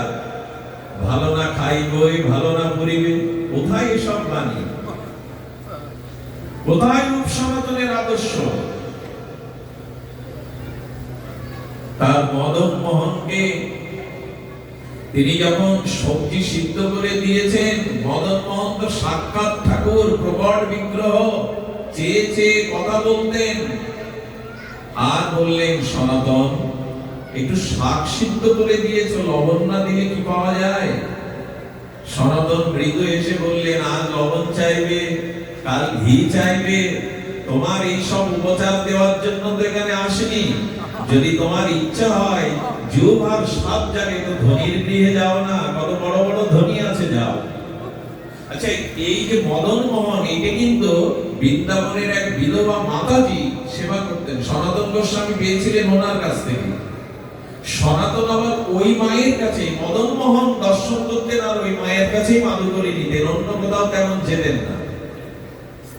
এখন এই বৃদ্ধা মাকে বলতে পারছে না সনাতন, মদন মোহনকে তিনি বড় ভালোবেসে ফেলেছেন। অনুরাগের রক্তিম রাগে যখন বিগ্রহ দর্শন করতেন, বিগ্রহের প্রতি অনুরাগ এসেছিল, এই জন্য বারবার ওই বিধবা মায়ের কাছে মাদুকরি নিতে আসতেন রূপ সনাতন। এখন একদিন বলছেন, মদন মোহনই বলছেন, ও বুড়িমা আর তুমি বা কতদিন আছো, তোমার পরে কে বা আমাকে সেবা করবে, তুমি গোসাই আসলে গোসাইয়ের কাছে আমাকে দিয়ে দাও, গোসাইয়ের কাছে আমাকে দিয়ে দাও। এইভাবে মদন মোহন নির্দেশ করেছিলেন সনাতনের কাছে যাওয়ার জন্য। সনাতনকে যখন বলছেন, বলেন আমি লীলা স্মরণে বসে থাকি, আমার বিগ্রহ দেওয়ার সময় কই? হরিমা তখন বলছেন, বিগ্রহই যেন আমাকে ডেকে ডেকে অনুরাগে বলছেন আমাকে ওর কাছে দিয়ে দাও, তোমার কাছে যেতে চাইছে। যদি আসতে চাই মদন মোহন তবে দাও। এই মদন মোহন এই বিধবা মায়ের কাছ থেকে এনে, আর আপনারা জানেন সনাতন গোস্বামীদের পূজার খুব আড়ম্বর ছিল না। একটু তুলসী দল, একটু বনফুল আর চন্দন দিয়ে চরণে দিত। আর ওই যে এরপরে কথা আপনারা জানেন, ওই যমুনাপুরীর এক সওদাগরের, তিনি সওদা করতে উপাচার নিয়ে প্রায় জাহাজের মতো নৌকা নিয়ে যাচ্ছিলেন কোথায়? আগ্রাতে। তখন দিল্লি আর আগ্রা বড় বাণিজ্যালয় ছিল, এইখানে কেনা বেচা হতো। আর চড়াইতে, যমুনার বালির চড়াইতে বেঁধে গেল। হায় হায় যখন করছে, এখানে লোক নাই, জন নাই, কাকে পাবো? এই চড়াই থেকে নৌকা না সরে গেলে এখানেই শেষ হয়ে যাবে আমার জীবন, আমার অর্থ, যা কিছু নিয়োগ করেছিলাম সব শেষ। হায় হায় যখন করছে, একটা কিশোর শ্যামল বালক এসে বলছে, চিন্তা করো না, আরে ওইখানে যে গোসাই আছে না, ও যদি একবার তোমার এই নৌকার দিকে তাকায়, তবে বালুর চড়াই থেকে নৌকাটা যমুনায় নেমে যাবে, ওর কাছে যাও, ওইখানে যাও। সনাতন গোস্বামী তো অন্তর মনা হয়ে রাধারানীর চরণ চিন্তায় রত। গিয়ে যখন প্রণাম করেছে, সনাতন গোস্বামী তাকিয়ে বলছে, কে তুমি? সব বৃত্তান্ত খুলে বলার পরে যদি একটু করুণা দৃষ্টি দিতেন, একটু যেতেন। উনি দুপা এগিয়ে নৌকার দিকে একটু দৃষ্টি দিয়েছিলেন, তাতে নৌকাটা আস্তে আস্তে সরে চলে গেল। আপনাকে কি সেবা দিতে পারি, কি সেবা করতে পারি? কিছুই প্রয়োজন নাই, তুমি শুধু বলো, আমি যেখানে বসে এই বার্তাটা তোমাকে কে জানাবে? বলে কি বলবো? একটা কিশোর শ্যামল বালক এসেছিল, আর সেই তো বললো ওই গোসাইয়ের কাছে যাও, ও যদি চোখ দিয়ে দৃষ্টি দেয়, তোমার এই নৌকা আবার ভারতে জলে। বলে এসো তো আমার সাথে। ওনাকে সাথে নিয়ে মদন মোহনকে দেখিয়ে বলছে, দেখো তো এমন দেখতে কিনা? বলে হ্যাঁ, অবিকল তো এমনই দেখতে, এরকম বালকই তো এসেছে। নিজে ভাবতেন না, নিজে নৌকাটা ছাড়িয়ে দিতে পারতেন না? ভগবান চিরকাল তার ভক্তের মহিমাকেই প্রকাশ করেন। ভগবানের একটাই ব্রত, তার ভক্তের মহিমাকে তিনি জগতে প্রকাশ করেন। কত লীলা এমনি করে গোস্বামীদের সাথে করেছেন। মদন মোহনের সাথে সাক্ষাৎ কথা বলতেন তিনি। সুধীবৃন্দ, ইনাদের করুণা দৃষ্টি যার উপরে একবার হয়েছে, তারা অনুভূতিতে বুঝেছেন। এই লীলা আপনাদের প্রত্যেকের জানা, আমি সময় অতিবাহিত করব না। এই বর্তমানের জীবন, ব্রাহ্মণ জীবন, কন্যাদায়গ্রস্ত পিতা, দুটি মেয়ে বিবাহযোগ্যা পাত্রস্থ করার সামর্থ্য নয়। ভগবান শঙ্কর তার উপাস্য ইষ্টদেব স্বপ্নে বললেন, যাও বৃন্দাবনে সনাতন গোস্বামী ভজন করছে, তার চরণে গিয়ে জানাও। আচ্ছা, ভগবান শিব ঠাকুর মেয়ের বিয়ের ব্যবস্থা করতে পারতেন না? পারতেন কি না? পাঠাচ্ছেন বৃন্দাবনে। দেখুন রূপ সনাতন কারা। আরে একদিন বসে বসে গ্রন্থ লিখছেন, চারিদিকে মশার প্রকোপ, মশায় লাগলে রাত দুপুর বেলা লেখা যায়। তো তিনি ভগবান শঙ্করকে বলছেন, আগামী কালও যদি এখানে মশা থাকে, আমি স্থান ছেড়ে চলে যাব। পরের দিন থেকে একটা মশাও নাই। ভগবানও তাদের সেবার জন্য, তাদের অনুকূল অবস্থার জন্য সর্বদা লক্ষ্য রেখেছেন। তো জীবন যেতে যেতে আর সনাতন গোস্বামীর কাছে গিয়ে প্রণাম করে বলছেন, বহুদূর হতে প্রার্থী হয়ে এসেছি, সাহায্য চাই। কি চাই তোমার? আমি কন্যাদায়গ্রস্ত পিতা, আমার যুবতী কন্যাদের আমি পাত্রস্থ করতে অক্ষম, আমাকে কিছু আপনি কৃপা করুন। মৃদু হেসে বললেন, একদিন সামর্থ্য ছিল, তোমাকে দেওয়ার মতো রাজ সম্পদ আমার কাছে ছিল, কিন্তু আজ আমি তোমার থেকে বেশি ভিখারি। ছেঁড়া কাঁথা, নাড়া মাথা গায়ে দিয়েই বসেছি, কি দেব তোমায়? আচ্ছা, তোমাকে পাঠিয়েছে কে? বলে আমার ইষ্টদেব ভগবান শঙ্কর আমাকে সব। এই যেই বলেছেন, বলে তাহলে তো এখানে কিন্তু কথা আছে, ভগবান শঙ্কর পাঠিয়েছেন। হঠাৎ তার স্মরণে এলো কিছুদিন আগে তিনি রাধারানীর নাম জপ করছিলেন আর ভগবানের চরণ চিন্তা করছিলেন, রাধারানীর চরণ চিন্তা। পায়চারি করতে করতে পায়ের অঙ্গুষ্ঠিতে কি যেন একটা ঠিকল, আর ওটা নেড়ে চেড়ে দেখছেন। পরশপদরটা দেখে গোস্বামীপাদ রাধারানীকে করুণাময়ীকে বলছে, রাধে সব ছেড়ে তোমার চরণ তলে এসে বসেছি চরণ ধুলাতে, না দেখি আমার উপাসনা কেড়ে নিতে চাইছো, পরীক্ষা নিতে চাইছো। এই দেখুন এরা পরশ পাথর, এটা দিব্য, এটা আমরা বলি বটে, কখনো চোখে দেখিনি, দেখবো মনে হয় না। আপনারাও কেউ দেখেননি পরশ পাথর, তা পেলেন, হাতও ছোঁয়ালেন না, চরণ দিয়ে বালুর ঢিবি করে রাখলেন, যদি কারো প্রয়োজনে আসে। পারবো তো? এই জগতের দিকে দৃষ্টি দিতে গেলে গোস্বামীগণের আনুগত্য পারবো তো? পরশ পাথরকেও পা দিয়ে আর বালুর ঢিবি করে রাখলেন, যদি কারো প্রয়োজনে আসে। হঠাৎ মনে পড়েছে, জীবন তোমাকে ভগবান শঙ্কর পাঠিয়েছেন, ওই দেখো ওই বালির ঢিবি আছে, ওইটা একটু উত্তোলন করে দেখো, ওর মধ্যে পরশ পাথর আছে, যাও নিয়ে যাও। কারা এরা? সেই পরশ পাথর নিয়ে তার বিশ্বাস হচ্ছে না, এটা পরশ পাথর তো লোহাময় কোন বস্তুতে স্পর্শ করলে দেখলেন সঙ্গে সঙ্গে স্বর্ণের রূপ নিয়েছেন। বলে যার কাছে চাইতেই আর বালুর ঢিবির মধ্যে এমন এই বস্তু, চিন্ময় বস্তু রেখেছে, আমাকে দিয়ে দিল। আসলে ভগবান শঙ্কর পাঠিয়েছে ওকে পরশ, প্রকৃত পরশ পাথরের কাছে। মনে হলো যেন চাওয়া মাত্র যে পরশ পাথর দিতে পারে, এর থেকে মূল্যবান বস্তু তার কাছে আছে, না হলে পরশ পাথর সে দিতে পারত না। ছুটে গিয়ে বলছে, গোসাই তুমি যে ধনে ধনী হয়ে মণিকেও মানছো না, দাও না, সেই ধন আমায় দাও না। তুমি যে ধনে ধনী হয়ে এই মণিকে মানছো না, তাই দাও। সনাতন জীবনের দিকে তাকিয়ে বলছে, জীবন সেই ধন চাই তোমার, সেই ধন চাই, যাও যমুনাতে ফেলে দিয়ে সেই পরশ পাথর, যমুনাতে ফেলে দিয়ে এসো। যমুনায় সেই পরশ পাথর ফেলে দিয়ে স্নান করে আসলে তার কর্ম বলে তিনি ভগবানের এই দিব্য নাম ভজন অনুগ্রহ কৃপা দিয়ে দিলেন। জীবনের মেয়ের বিয়ে আটকায়নি, মেয়ের বিয়ে হয়েছিল, কিন্তু জীবন পেয়েছিল। জীবন পরম ভক্ত হয়ে ব্রজে ভগবানের ভজনে, রাধারানীর ভজনেই তিনি রত হয়ে জীবন মহারাজ হয়ে গেল, জীবন সার্থক করল। এই হলো যারাই তাদের চরণে গেছে তারা ভগবান কৃপা লাভ করেছে, ওদের দৃষ্টি যেদিকে পড়েছে সেদিকেই করুণার সাগর হয়ে গেছে। সাধারণ কি তারা? দিল্লীশ্বর আকবর পর্যন্ত হাত জোর করে দাঁড়িয়েছেন, সনাতন গোস্বামীর পূর্ব পরিচয় তিনি শুনেছেন, হাত জোর করে দাঁড়িয়েছেন, চোখ তো খুলে না। ওরা তো যাত্রার দিকে তাকায় না, ওদের দৃষ্টির মধ্যে এমন এক শক্তি আছে, যেদিকে দৃষ্টি দেয় সেদিকে প্রেম বন্যা বয়ে যায়। হঠাৎ করে চোখ খুলে দেখলেন দিল্লির সম্রাট আকবর দাঁড়িয়ে। আমার কি মনে হয় জানেন, চাইলে জগতে পাওয়া যায় না, যারা চাওয়াকে এড়িয়ে চলে তাদের সম্রাট দাঁড়িয়েছেন দিল্লীশ্বর, এই ছেঁড়া কাঁথা নাড়া মাথা গাছতলায় বসা। এদের কাছে কি চায়? গোসাই যদি একটু সেবায় আসতে পারতাম, যদি একটু সেবায় আসতে পারতাম।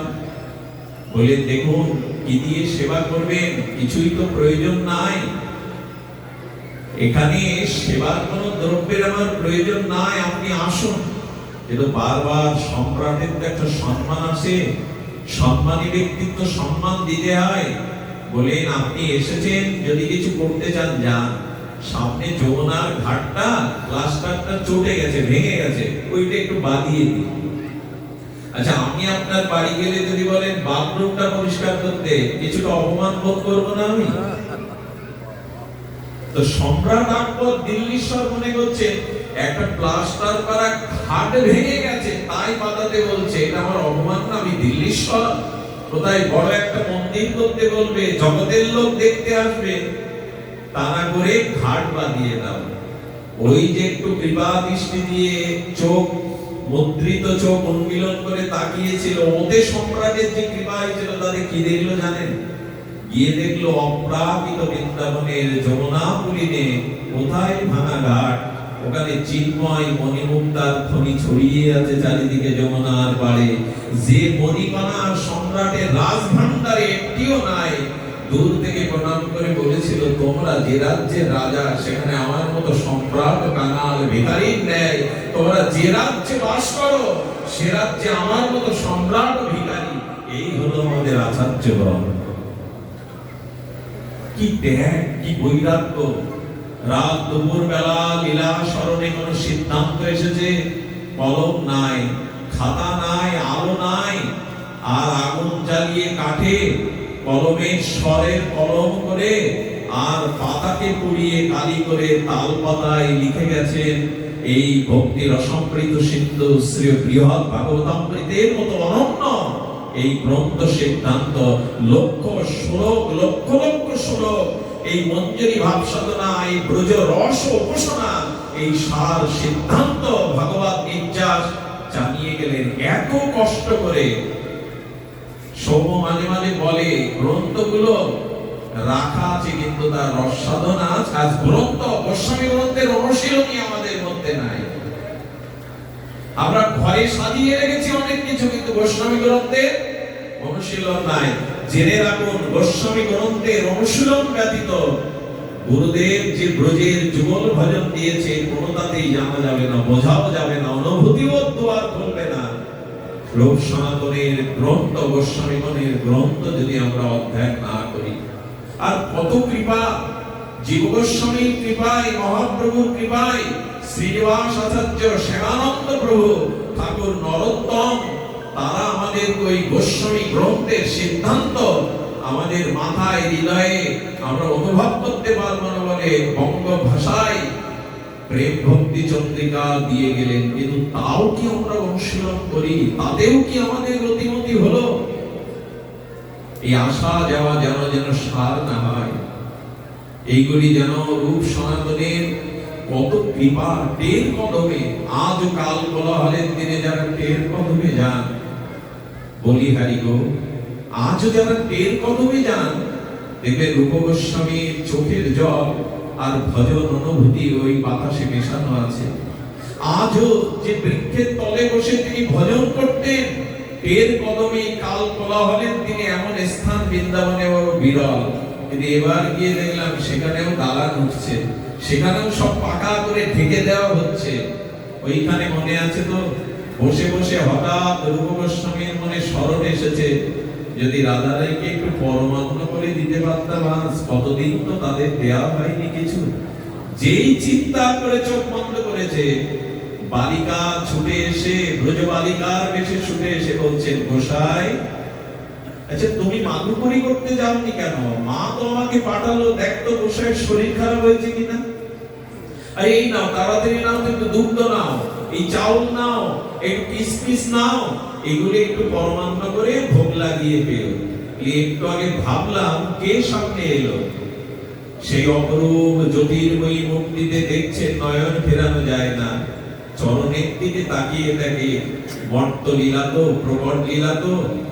তাড়াতাড়ি আসতে গিয়ে আর পাথরে আর আঙুলটা কিছুটা কেটে গেছে। লাডলি, তোমার চরণে যে রক্ত ঝরছে, রাধারানীর চরণে যে রক্ত থাকে, ভবময়ী মাদনাক্য মহাভাবের অধীশ্বরী, এ তো নরলীলা তো।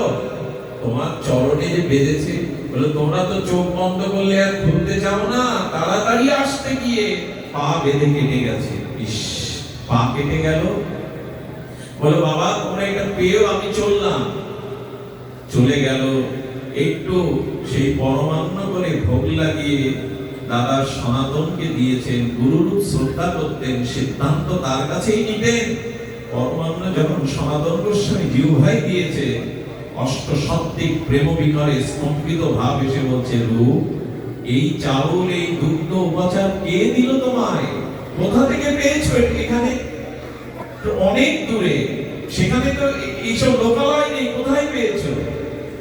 বলে মনে মনে স্মরণ হয়েছিল, যদি একটু পরমান্ন দিতে পারতাম। একটা বালিকা দৌড়াতে দৌড়াতে এসে দিয়ে গেল, যেন আসতে গিয়ে তার চরণও কেটে গেছে। স্তম্ভিত সনাতন চোখের জলে বললেন, তাকে কেন কষ্ট দিচ্ছ? কে এসেছিল জানো না? এটা সাক্ষাৎ রাধারানী দিয়ে গেছে। তুমি তাকে ভজন করছো, তাকে আনন্দ দিচ্ছ না, তাদের কষ্ট দিচ্ছ। খবরদার, আর কখনো যেন এইসব খাওয়ার ইচ্ছা, পাওয়ার ইচ্ছা যাবে না। আগে রাধারানী নিজেই এসেছে তোমার ইচ্ছা পূরণের জন্য। কোনদিন যেন মনে ইচ্ছা না থাকে। আরে গোস্বামীগণের ভজন, তাদের অনুরাগ প্রীতি, রঘুনাথ দাস গোস্বামী রাধা কুণ্ডের তীরে সেই সারা দিন রাত সেই আত্মনাদ, সেই ক্রন্দন, হা রাধে হা রাধে, তুমি বিনা মোর কেহ নাই, তুমি বিনা মোর কেহ নাই। গুরু মহারাজ বলেছিলেন, গভীর রজনীতে সরল হৃদয় কোন সজাতীয় ভজনশীল ব্যক্তি যদি রাধা কুণ্ডে গিয়ে মধ্যরাত্রে কান পাতে, ওই ইথার তরঙ্গে এখনো রঘুনাথ দাস গোস্বামীর হাহাকার সেখানে শুনবে। হে রাধে তুমি ছাড়া মোর কেহ নাই, হে রাধে তুমি ছাড়া মোর কেহ নাই। এই আর্তনাদ আজও আকাশে বাতাসে ধ্বনিত হয়। গুরু মহারাজ বলতেন, কান পেতে শোনার মরমী ভক্ত কই, আজও শুনতে পাই। সনাতন এসে দেখছে আমাদেরই ছোট ভাই আর সেই রঘুনাথ কিভাবে ভজন করছে। এসে দিনের বেলা এসে দেখে কঠোর রৌদ্র তাপে রঘুনাথ অন্তর মনা হয়ে যখন তার রাধারানীর চরণ চিন্তা করছে, স্বয়ং প্রেমময়ী বৃন্দাবনেশ্বরী কঠোর রৌদ্র তাপে দাঁড়িয়ে স্নেহের আঁচল দিয়ে রঘুনাথকে ছায়া দিচ্ছে। নিজে রৌদ্রে দাঁড়িয়ে, নিজে কঠোর রৌদ্রে দাঁড়িয়ে ছায়া দিচ্ছেন। রাতে এসে দেখছেন সনাতন গোস্বামী রঘুনাথ কিভাবে ভজন করছে রাধার কুণ্ডের তীরে বসে বসে। আর তিনি ক্রন্দন করছেন রাধা কুণ্ডের তীরে বসে বসে রাধারানীর ভাবময় চিন্তনে ধ্যানে। চোখের জল এমন করে আবেশে ঝরছে যে পাশে ব্যাঘ্র জল খেতে আসলেও ব্যাঘ্র হিংসা বলে বারবার রঘুনাথের দিকে তাকাচ্ছে। এদের ভজন দেখো, বনের হিংস্র ব্যাঘ্র হিংসা ভুলে গেছে এদের ভজন দেখে। আমরা মানুষের হিংসা তো করতে পারি না, কারণ ভজন পদে সে হিংসা বাড়িয়ে দিই। আর বনের হিংস্র বাঘও যাদের দৈন্য থেকে, চোখের জল থেকে, অনুরাগ থেকে বাঘও হিংসা ভুলে যায়। বাঘটা যাতে ক্ষতি না করতে পারে, স্বয়ং কৃষ্ণচন্দ্র ভগবান লাঠি নিয়ে পাহাড় দিচ্ছে রঘুনাথকে। পরের দিন সকালে এসে আর সনাতন গোস্বামী বলছেন, বা রঘুনাথ বা খুব ভালো ভজন করছো। উনি ওইভাবে ব্যাখ্যান করে বুঝিয়েছিলেন, লোককে দেখায় কাঁদতে নাই। এই যে রাত দিন রাত কুণ্ডের তীরে বসে কাঁদছো, লোককে জানাচ্ছ তুমি কত ভক্ত, তোমার কত অনুরাগ, তোমার কত বিরহ উৎকণ্ঠা। যাও কুঠিরে গিয়ে ভজন করো, লোক দেখিও না। প্রতিষ্ঠার বাঘ এসে ধরবে। আর কাদের ভজন করছো? তাদের সুখের জন্য আমাদের ভজন, আমাদের নিজ সুখের লেশ মাত্রও যেন চিত্তে না জাগে। প্রিয়া প্রিয়তম শ্যাম সেবার সুখের জন্যই ভজন। তুমি তাদের কেন কষ্ট দিচ্ছ? এই দিন থেকে সনাতন গোস্বামীর আজ্ঞায় কুঠির বাধা শুরু হলো। কুঠিরে বসে বসে কাঁদতেন। এই গোস্বামীগণের ত্যাগ বৈরাগ্য সে পথে আছি তো আমরা। রাধাকুণ্ডের তিলক নিচ্ছি বটে, ভজন করছি বটে, ব্রজের লীলা রস আস্বাদন করছি বটে, পরম্পরা দীক্ষা পেয়েছি বটে, কেউ কেউ মঞ্জরি স্বরূপ আমরা নিয়েছি বটে, চোখ পিঠ নিয়েছি বটে। এটা একটু হৃদয়ের কাছে প্রশ্ন করুন তো, গোস্বামীগণের আনুগত্যের পথে চলছে কিনা আমরা? এই বহির্বৃত্তির থেকে এরা নিজেকে ওই কচ্ছপের মতো গুটিয়ে নিয়েছে। বাহিরের কোন চাওয়া পাওয়া এদের কাছে নাই, বাইরের কোন স্পৃহা এদের নাই। আমরা অত দূরে যেতে পারবো না।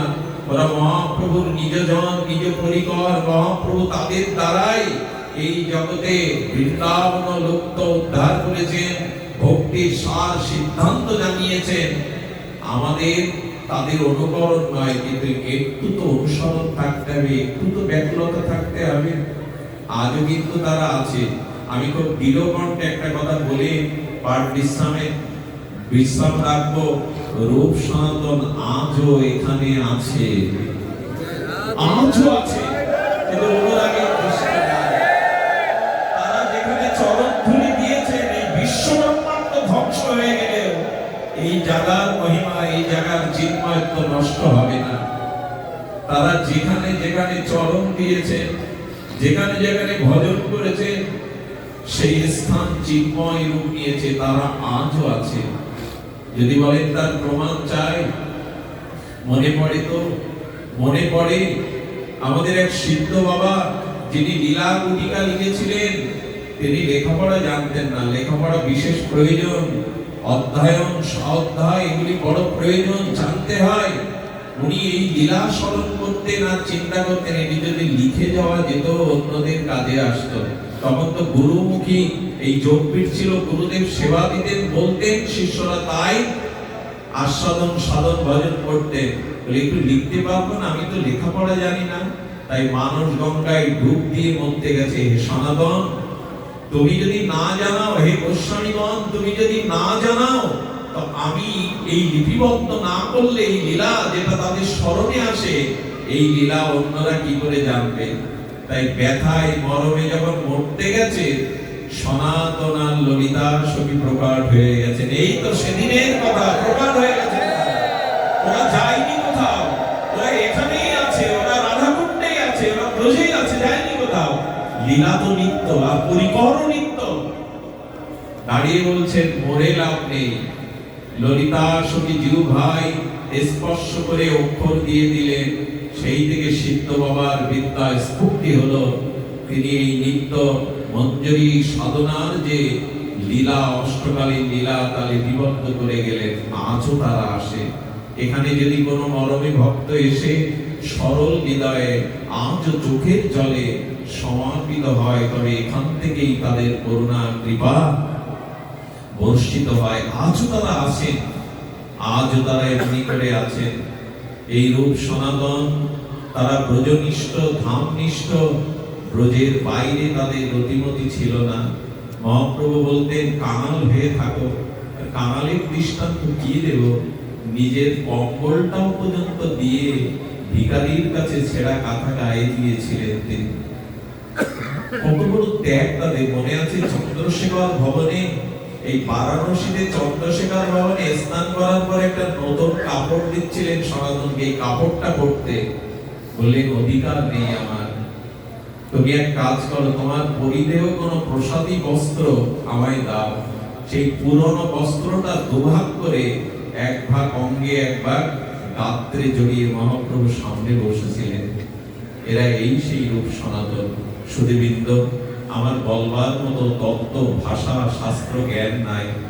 আপনাদের মতো মানুষকে হরিকথা শুনিয়ে চিত্তের প্রেমানন্দ প্রকাশ করবার মতো সামর্থ্য আমার নাই। অজ্ঞ, অধম, মূর্খ, সংসারের নানান কর্মফল প্রারব্ধে ক্লিষ্ট আমি, শ্রান্ত আমি, ক্লান্ত আমি।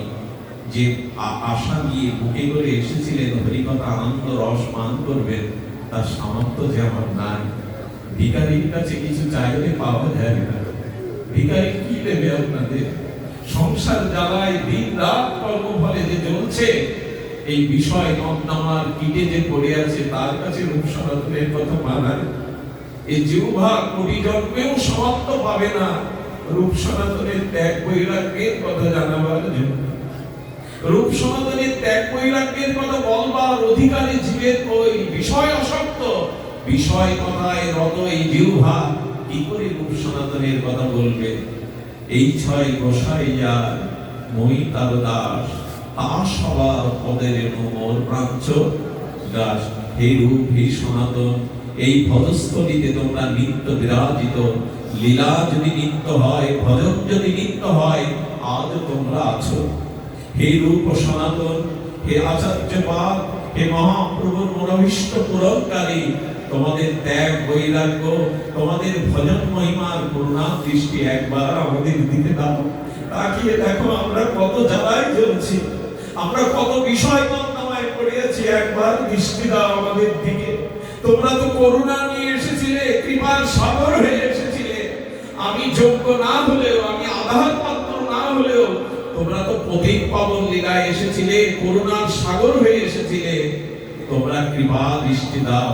আজ এই স্থান থেকে যেন তোমাদের সিন্ধুর বিন্দুর করুণা কৃপা নিয়ে ফিরে যেতে পারি, যেন নামের প্রতি, ধামের প্রতি, রাধারানীর চরণের প্রতি, লীলার প্রতি আমাদের কিঞ্চিত অনুরাগ হয়, আমাদের কিঞ্চিত অনুরাগ চিত্তে জাগরিত হয়। এই কৃপা হে রূপ সনাতনে আচার্যগণ, আজ আমরা ভিখারি কাঙালের ন্যায় হৃদয়ের আঁচল পেতেছি, এইটুকু করুণা আমাদেরকে করুন। দূর দূরান্ত থেকে ভক্তগণ যারা এসেছেন তাদের আমি বঞ্চিত করলাম, তাদের চিত্তে বড় আঘাত দিলাম। যে রস আস্বাদনে লুপ্ত ভ্রমরের ন্যায় এই রূপ সনাতন ধাম পদ্ম কোষে এসেছিলেন, বঞ্চিত হলেন আপনারা। কিছু দেওয়ার কোনো সামর্থ্য নাই, তবে বৃথা যাবে না আপনাদের এখানে আসা।